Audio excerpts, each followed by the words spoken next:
Bien, vamos a hablar en este nuevo vídeo de la Ley Orgánica 3/2007, que es la Ley de Igualdad.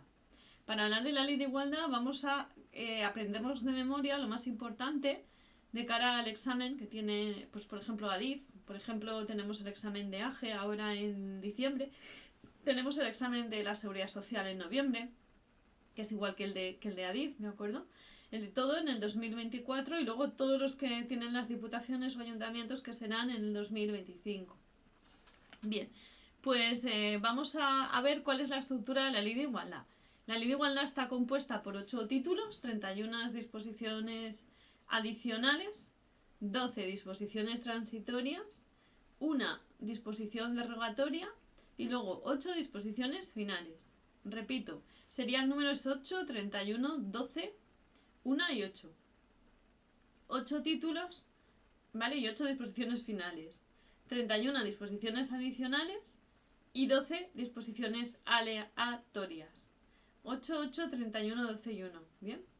Una sería derogatoria, 12 hemos dicho transitorias, 31 adicionales. Bien, lo más importante de esta ley, porque os he hecho un resumillo aquí, sería, primero, los hombres y las mujeres son iguales en dignidad humana, iguales en derechos y deberes. Esta ley no tiene por qué hacer efectivo el derecho de igualdad de trato y de oportunidades entre hombres y mujeres, en particular mediante discriminación de la mujer, sea cual fuera la circunstancia o condición en cualquiera de los ámbitos de la vida, igualmente en las esferas políticas, civiles, laborales, económicas, sociales y culturales, para desarrollar los artículos 9.2 y 14 de la Constitución.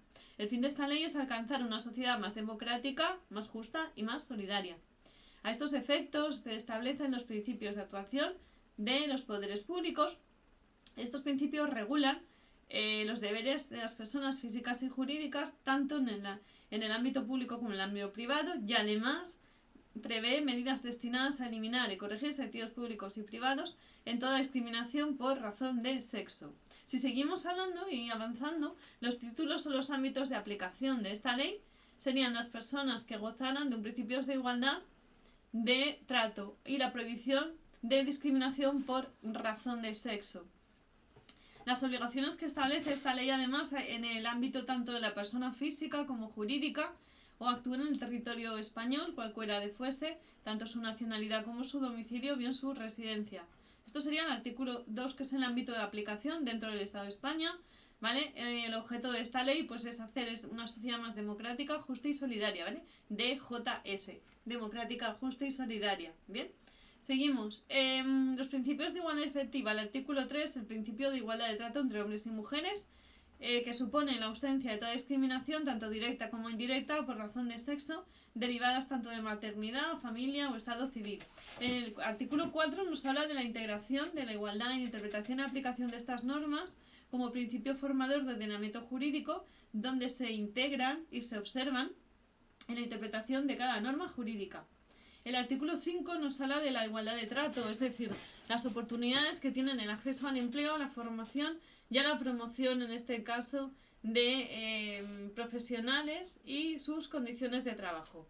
Si seguimos avanzando, el siguiente artículo nos hablaría también del principio de igualdad de trato en términos previstos aplicables cuando hablamos de acceso al empleo, trabajo por cuenta propia, formación profesional, promoción profesional, condiciones de trabajo, incluidas las condiciones de retribución y despido, afiliación y participación, tanto en organizaciones sindicales como empresariales como miembros de una profesión concreta.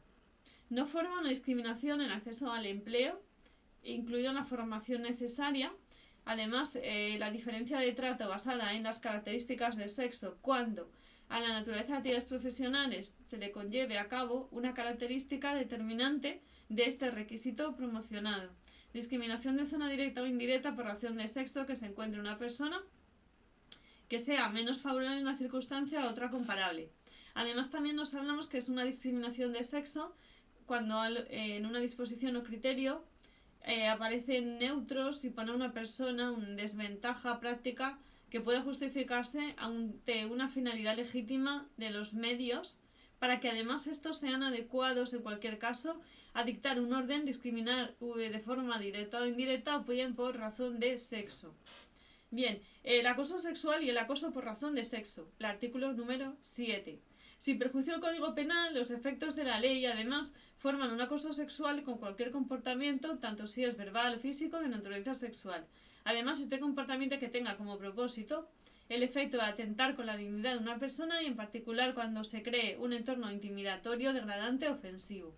Además, este artículo nos habla que es un acoso por razón de sexo cualquier cumplimiento realizado en función del sexo que atienda sobre la dignidad del entorno intimidatorio, degradante o ofensivo. Ya se repite al igual que en el punto número 1. Y luego se considera además discriminatorio el acoso sexual por razón de sexo. El condicionamiento de un derecho y una expectativa que acepta la situación que se considera también discriminatoria por razón de sexo. El artículo 8 nos habla de la discriminación por embarazo o maternidad, que además el trato desfavorable de mujeres relacionadas con su embarazo. El artículo 9 nos habla de la indemnidad ante las represalias por discriminación de sexo, tanto en efectos negativos como por presentación de quejas, renuncias, declaraciones, reclamaciones, para exigir cumplir la ley en los principios de igualdad. El artículo 10 nos habla de consecuencias jurídicas discriminatorias en actos y cláusulas de negocios jurídicos que formen o causen una discriminación y que esto además da lugar a un sistema de reparaciones e indemnizaciones reales, efectivas y proporcionadas al perjuicio sufrido, como en el caso a través de sistemas eficaces que prevengan una realización de conductas discriminatorias. En el artículo número 11 nos habla del fin de hacer efectivo el derecho constitucional de igualdad, los poderes públicos en favor de las mujeres, corregir situaciones patentes en desigualdades frente a hombres, tanto en medidas como aplicables en situaciones razonables y proporcionadas con el objetivo a seguir. Además, también nos habla de las personas físicas que pueden adoptar este tipo de medidas según la ley. El artículo 12 nos habla de tutela judicial efectiva, es decir, cualquier persona que pueda recabar ante los tribunales la tutela del derecho y la igualdad entre hombres y mujeres, según el artículo 53.2 de la Constitución, que además está producido por una discriminación. La capacidad y legitimización en estos procesos, tanto civiles como sociales o bien contencioso administrativo, se ven en la defensa que corresponde a las personas físicas que regulan estos procesos. Además, estas personas acosadas serán legitimadas con acoso sexual y abuso de sexo. El artículo número 13 nos habla de la prueba. Las leyes procesales, aquellos procedimientos de alegaciones por parte de la actora, se fundamentan en actuaciones discriminatorias por razón de sexo. Luego, además, la persona demandada debe probar la ausencia de discriminación en las medidas y su proporcionalidad. Y también, según el artículo 13.2, el órgano judicial, a instancia de su parte, tiene que marcar, en este caso, recabar información útil y permanente para hacer un dictamen, un informe, según lo establezca los organismos públicos competentes. Además, también no se da aplicación a estos procesos penales. En el artículo número 14 nos habla de los criterios generales de actuación de los poderes públicos, tales como, que son en total 12 criterios, como sería, primero, el compromiso de efectividad del derecho constitucional entre hombres y mujeres, segundo, la integración del principio de igualdad y el conjunto de políticas económicas para evitar segregar laboralmente y eliminar diferencias retributivas para potenciar el crecimiento del empresario femenino. Luego el siguiente punto sería la colaboración y cooperación entre diferentes administraciones públicas. El cuarto sería la participación equilibrada entre candidaturas de hombres y mujeres en la toma de decisiones. 5. Adopción de medidas necesarias para erradicar la violencia de género, violencia familiar o acoso sexual o acoso por razón de sexo. 6. Se consideran vinculantes los que se encuentren mujeres o colectivos de vulnerabilidad, tales como mujeres viudas, mayores, discapacidad, niñas, víctimas de violencia de género, para los cuales los poderes públicos tienen que adoptar las medidas positivas correspondientes. La protección de la maternidad también es muy importante en esta sociedad. Punto 7. Punto 8. Establecer medidas de trabajo en la vida personal y laboral de cada mujer y cada hombre. El 9. Fomento de instrumentos de colaboración entre diferentes administraciones, tanto en agentes sociales como en agentes públicos, tanto en hombres como en mujeres. El 11. La implantación del lenguaje no sexista en el ámbito administrativo y el fomento del total de las relaciones sociales, culturales y artísticas. El punto número 11 sería el desarrollar de igual manera la política económica internacional. El artículo 15, la transversalidad de igualdad en el trato de hombres y mujeres, que formarán parte de un carácter transversal con la adecuación de los poderes públicos, la ejecución de disposiciones normativas en ámbitos y en todas las actividades. De cara al examen, nos acordamos que en cada frase, bueno, esto lo hemos explicado en clase, tenemos como pues unos códigos para estudiarnos cada párrafo, ¿vale? Pues por ejemplo, en el artículo número 14, pues las políticas de cooperación internacional para el desarrollo son las mismas. En el artículo número 15, que nos habla de la transversalidad del principio de igualdad de trato entre hombres y mujeres de manera activa, pues tenemos que hay un principio informador y otro transversal, ¿bien? El informador, la igualdad de trato de todos los poderes públicos lo integran de forma activa en las disposiciones de sus normativas y además de manera transversal. Luego vamos a hablar también de los nombramientos realizados también por los poderes públicos dentro de esta ley, que serían la forma equilibrada de designar nombramientos a quienes corresponda. El artículo 17 nos habla del plan estratégico de oportunidades, de igualdad de oportunidades del gobierno y que además este se debe de revisar periódicamente, donde nos habla que las medidas a alcanzar por el objetivo de igualdad entre hombres y mujeres eliminan la discriminación por razón de sexo en cada legislatura. El artículo 18 nos habla de un informe periódico, en términos que así lo decía la ley, donde el gobierno elabora este informe en relación a la efectividad de hombres y mujeres. En el artículo número 19, proyectos y disposiciones de planes de especial relevancia, tanto económica como social, como cultural, como artística, según la aprobación del Consejo de Ministros y según el informe del impacto de razón de género. El artículo 20 nos habla de la adecuación y los estudios en el objeto que garanticen la integración en perspectiva de género de actividades ordinarias, estadísticas, que además deberán de tener también recogida de datos, encuestas, etc. También se establecen las operaciones estadísticas con los nuevos indicadores de condiciones, roles, aspiraciones, tanto en mujeres como hombres.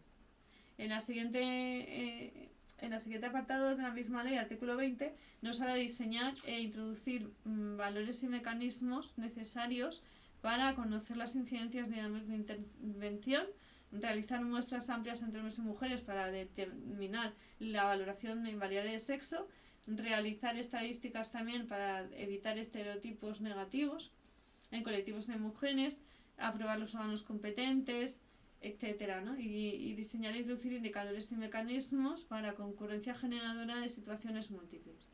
El artículo 21 es la colaboración entre administraciones públicas, donde debe haber una planificación. En el seno de la Conferencia Sectorial de la Mujer se adoptan planes y programas con estos fines y con el ejercicio de las competencias con las elecciones públicas. En el artículo 22 de esta ley, el Estado presta asistencia a los planes municipales con el tiempo de la ciudad, a la elaboración de estos planes de cada ciudad, de cada local, de cada también comunidad autónoma, ¿no? Municipales de organización, entre hombres y mujeres. Luego, en el capítulo 2, la acción preventiva de la igualdad, hablamos del artículo 23, la igualdad para hombres y mujeres dentro de los principios de calidad, eliminar obstáculos y la igualdad de pleno. Integración del desarrollo y la educación, las administraciones públicas, las actuaciones sexistas son entre hombres y mujeres, las administraciones educativas, la atención en etapas al principio de igualdad, la eliminación y el rechazo de comportamientos sexistas, promoción de presencia equilibrada entre hombres y mujeres, cooperación al desarrollo en programas con grandes áreas de conocimiento entre hombres y mujeres, atención a etapas educativas entre hombres y mujeres, etc. En el artículo 25 nos habla de la igualdad de educación superior en el ejercicio perspectivo de investigación tanto de hombres como mujeres en administraciones públicas y además en inclusión de enseñanzas en materia de creación de posgrados, investigaciones y materias. En el artículo 26, la ley de igualdad en el ámbito de creación y producción asistida y individual nos habla además que velarán por hacer efectivo la igualdad de trato entre hombres y mujeres con la producción artística e intelectual de estas mismas, los órganos diferentes de estas estructuras de administraciones con la forma directa de gestión de la cultura, adoptar iniciativas de cultura y discriminación, políticas activas de auditorías femeninas, promover la oferta artística femenina, diferentes órganos consultivos, intelectuales, etc. y acciones positivas necesarias para producir una intelectualidad artística y cultural de mujeres. El artículo 27 nos habla de la integración de la política de igualdad.